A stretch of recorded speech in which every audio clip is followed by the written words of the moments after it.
So another perspective of understanding the self is what we call sexual self, digital self, and learning to be. Let's get started!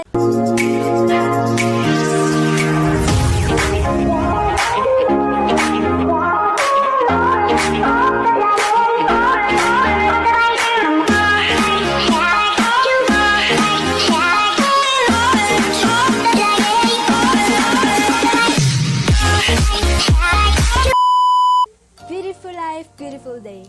Hi, I'm Jillian Joyce Naranan and I'm currently taking Bachelor of Science in Business Administration, major in Human Resource Management. And welcome to my first ever video vlog. Now, itong video na ito ay something na kailangan natin pag-usapan because a lot of people do go around living life not really knowing who they are and can lead to a number of problems and sometimes frustration and disappointment.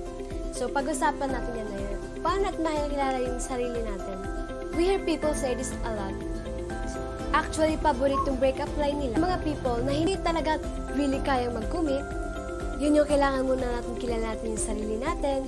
Kailangan muna ng space to explore, space to grow, and space to something like that. Now, let's talk about identity really quickly.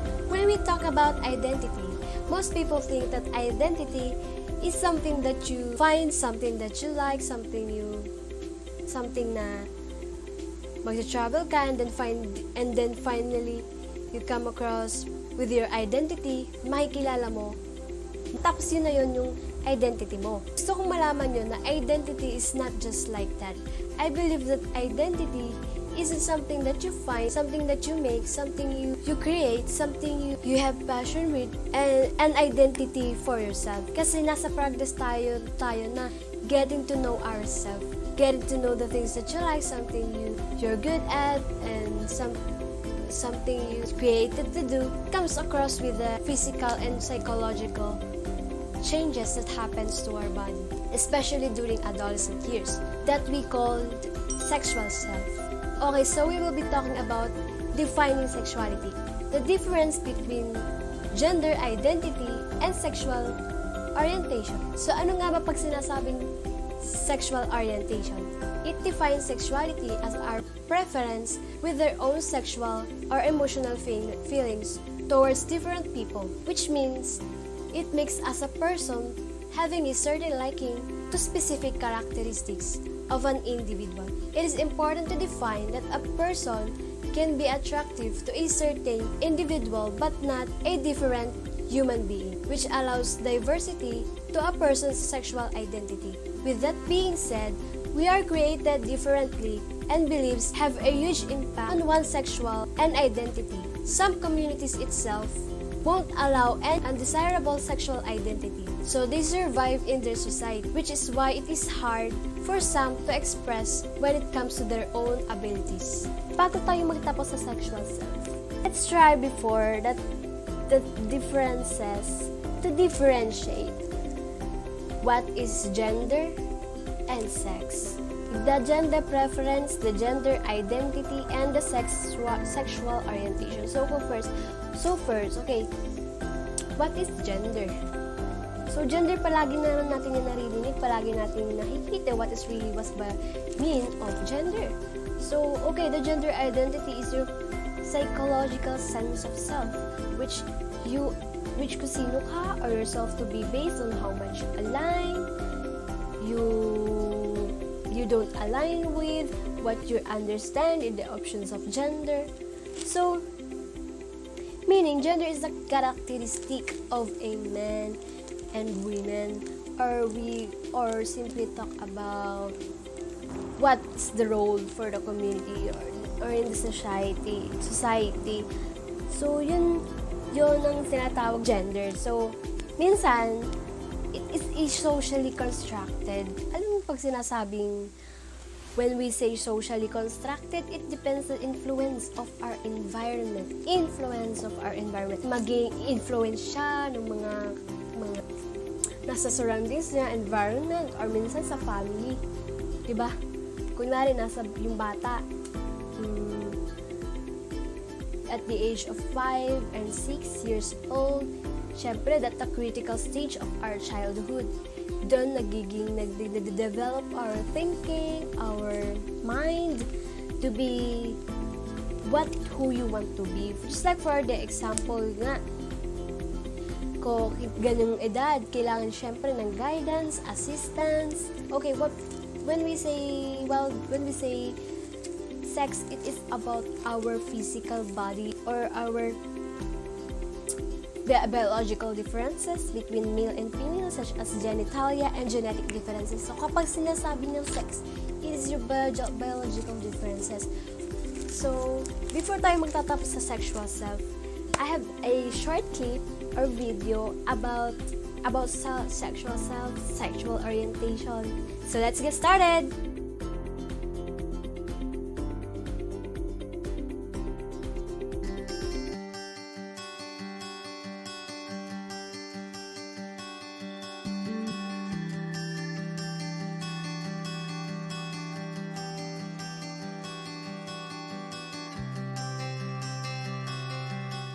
What's wrong with me?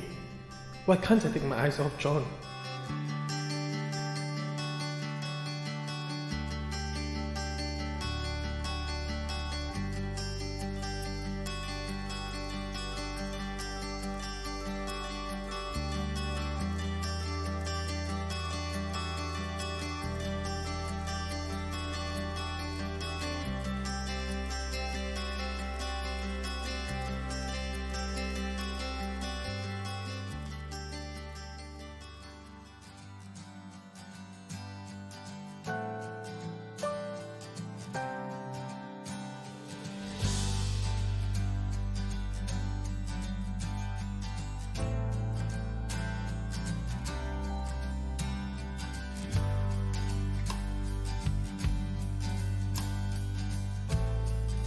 I really enjoy being so close to Jane, but is this normal?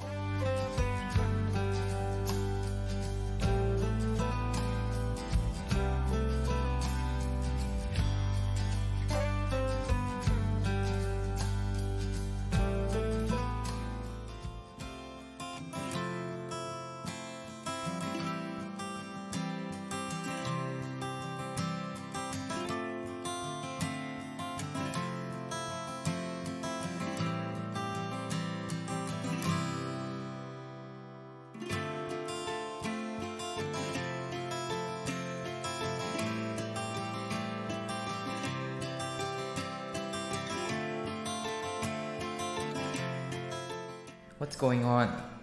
Why do I feel excited when I see them?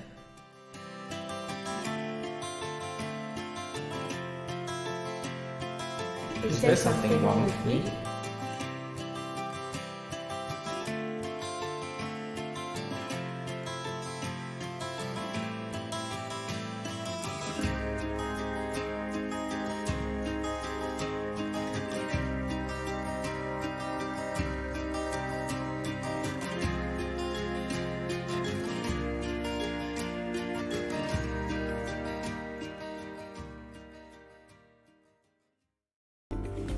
Mark, May, and Nick are questioning themselves about their seeming attraction to people of the same sex. Many young people around their age may ask the same questions about their sexuality too. Let's take a look at some basic terms about human sexuality. Sex and gender are terms that are often used interchangeably. However, these two terms are actually very different. Sex is biological. It refers to the physical form we were born with. Gender, on the other hand, refers to the physical, psychological, and behavioral characteristic, often associated with being male or female. It often includes society's expectations of one individual's role in a family or society. These expectations shape our perception and behavior as male and female. What about sexual orientation? Heterosexuality, bisexuality, and homosexuality are three common classifications of sexual orientation.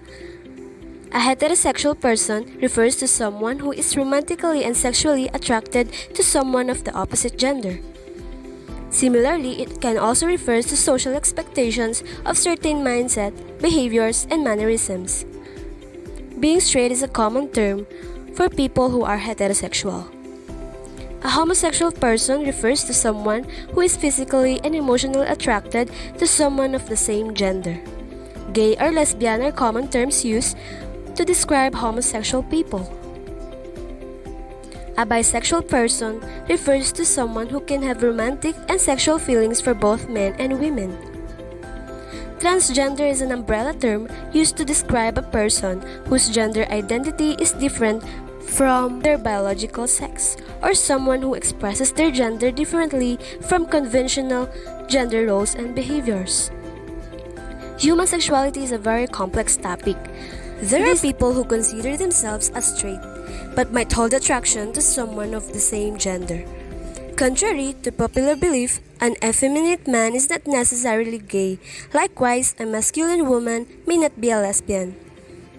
In 1984, Dr. Alfred Kinsey, an American biologist and sexologist, developed the Kinsey scale with his team, also known as heterosexual-homosexual scale. This scale of sexual response indicates the degree of sexual orientation, 0 being exclusively heterosexual and 6 exclusively homosexual. This research findings show that the people need not fit into common classification of sexual orientation.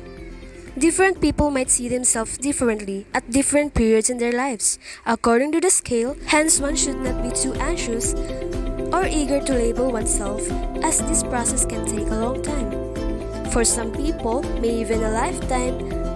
The key is to ensure you are not hurt emotionally or stressed out mentally as you explore and understand your sexuality.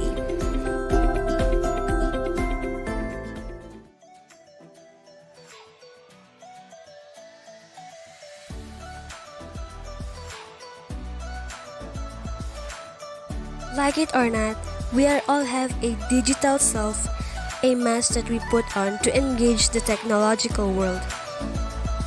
It is often called as our extended self.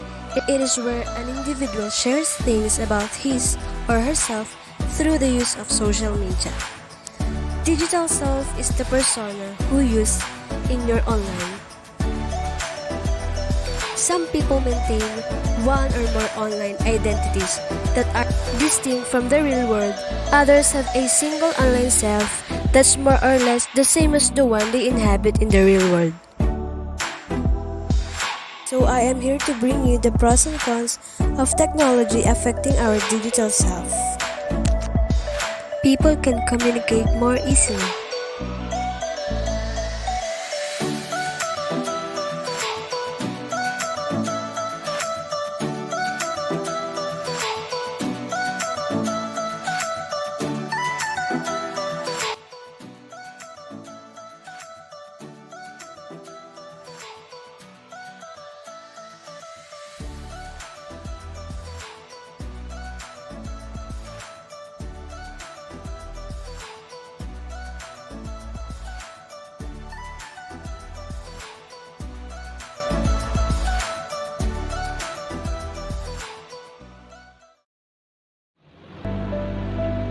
Welcome to Mobile Legends!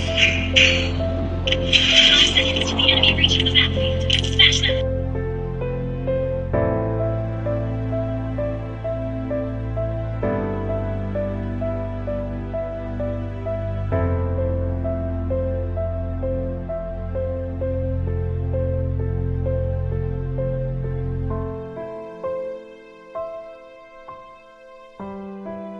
Audio review.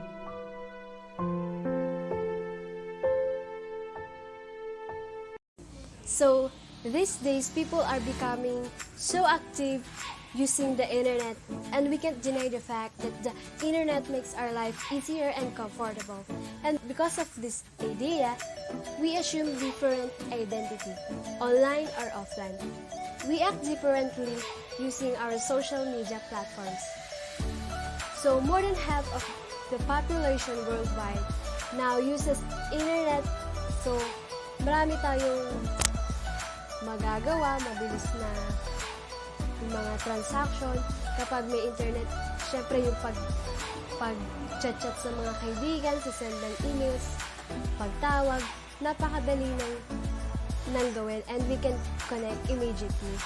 According to William James, our strong attachment to our digital self affect how we truly understand ourselves. But before that, why people are becoming so attached with their digital self while others are not? Our strong attachment with our digital self made us so focused with the term called digital self. So, minsan, sobra tayong na-attach sa social media. Nagpo-focus tayo kung ano yung bagong issue or trends. So, let's embrace the idea of online identity. So, according to William James, dahil sa digital self, nakakakuha tayo ng dalawang identities in cyberspace. So, we have two identities in cyberspace, which is online identity and real identity. So, real identity, this is what makes who you are. Meaning, kung ano yung tunay na pinapakita natin sa totoong buhay. While online identity, this is what makes you become selective. Selective, yun yung minsan pumipili tayo ng kung anong gusto nating ipakita online na minsan hindi na mo nakikita sa tunay na identity mo or your real identity. So, dito pumapasok, according to William James, yung self-presentation. So, when we talk about self-presentation, minsan yun yung pinapakita natin kung anong gusto natin i-present ng ating self through online. Hindi natin pinipresent yung mga ayaw natin or mga dislike natin to give bad impression about yourself. So, we become selective when it comes to online identity. So, hindi dapat tayo so much nagre-rely sa social media kasi hindi lahat na nasa social media, yun ay totoo. Pero take note, according to William James, pinopost ng mga tao normally sa Facebook or in different platforms ay yung mga bagay na maganda or nakaka-attract sa mga viewers or online users. Hindi tayo nag-share ng mga hindi naka-nice at maaaring makaka-offend sa mga online users. We normally share photos, pictures that can be attractive. And yun na nga yung sinasabi nila minsan na expectation versus reality. So when we talk about our digital self, minsan, let's be mindful with the feelings of other people because minsan sa sobrang toxic, nag-aaway na minsan sila sa online and syempre may mga tao sa paligid na pumapaligid din in social media or in a online platform. They also have their own impressions about yourself and that is their own perspective on how they see the behaviors of others. So it will go back to you and over. Again, if you are not being careful enough to understand your digital self. So it is important to understand our digital self to become aware and knowledgeable about our digital self. Let's move on to the topic. Another topic for today is learning to be a better student. So let me ask you this question. What is the difference between a better student and being just a student only? Have you ever asked yourself that, am I a better student or am I just a student? Well, reasonable to suppose that being a student means being taught. At the passivity, student is someone who receives teaching, rather a student is someone who is responsible for her or his own learning and study. So in here, what a good student is. According to Susan Theotokatos, a good student is someone who is engaged in class, in the material, and is enthusiastic about learning, not about getting a particular grade. A good student is someone who learns from mistakes and seek improvements. So, ina-apply niya lahat ng natutunan niya, ini-internalize niya lahat ng mga lessons that she learned in herself.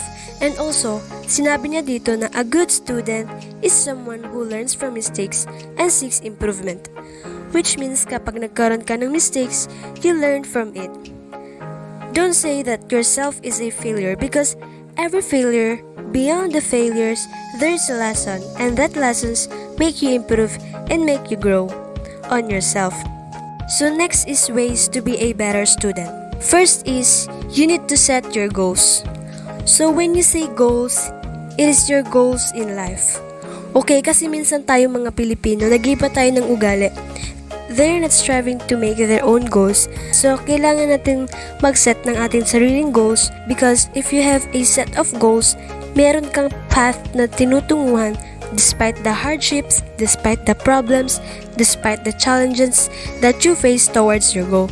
You should have a long-term vision and short-term motivations that help to organize your time and your resources, especially this time of pandemic. Next is adopt and stick to a study schedule. So you cannot achieve your goals if you have a poor in scheduling because this is a vital to maintaining a healthy learning balance. So we have the attitude of something na minsan we have a poor scheduled lifestyle. So kailangan natin mag-set ng ating schedule to manage our time accordingly. Next is stay well rested. So if you are awake and alert, you are certainly more likely to absorb the information given. And we try to realize that our life is meaningful and it has a purpose. I hope you guys learned something from my blog about sexual self, digital self, and learning to be a better. Thank you for watching.